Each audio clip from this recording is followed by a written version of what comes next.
Contestant number 10 now is Miss Ewa 2017. Fe'ala Salosi. Miss Ewa Masani wa Fetafitu, Fe'al Moyata I Viola La Salosi. Kohono tale ni tiki he poni, koe tau olunga. Pea hoko atu ke he siva whakaha amoa, pea whakaosi aki e ne hula whakahawai. Tō atu. Kono te unga taulunga, koe te unga limu. Uwhangai whakatapu. Nei ngau hia e he kau whewhine me he whunga whanua. Kono tek-teki, vesava e mo nima, nei ngau he kotoa ia me he limu. Koe konga ki mua hono kake I taulunga, na e tai ai mape o eua.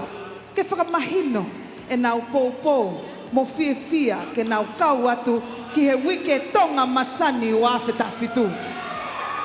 Ho ek mo kainga, Miss Ewa 2017.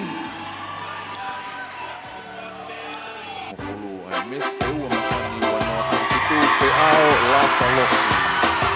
Aia ko me taleni ti, o tau olunga, o kata ki he siva whakahamoa. Pea, te whakaose ki rewa ai hula whakahawai. Aia ko e ki nireu ni e kolkalamai te whoki. Ki he Miss Ewa Masani wa no Fitu. Aia me lotonga I e whunga Stacey e Daimini. Whareare no taleni ti ki e whawhalangi.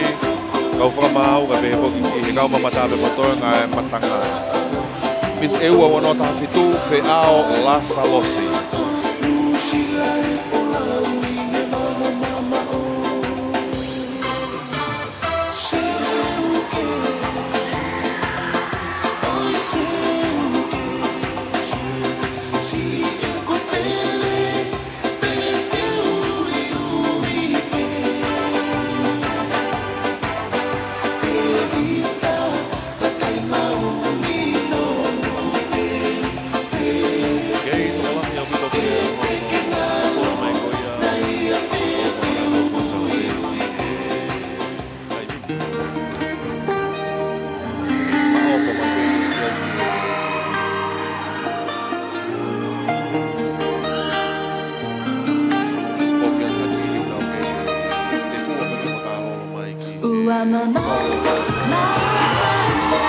Kau tare ni te koia e wiki hei wala.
Tukuna kirunga itu paku iwi.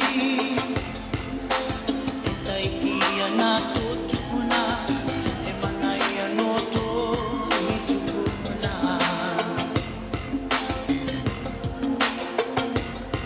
Itu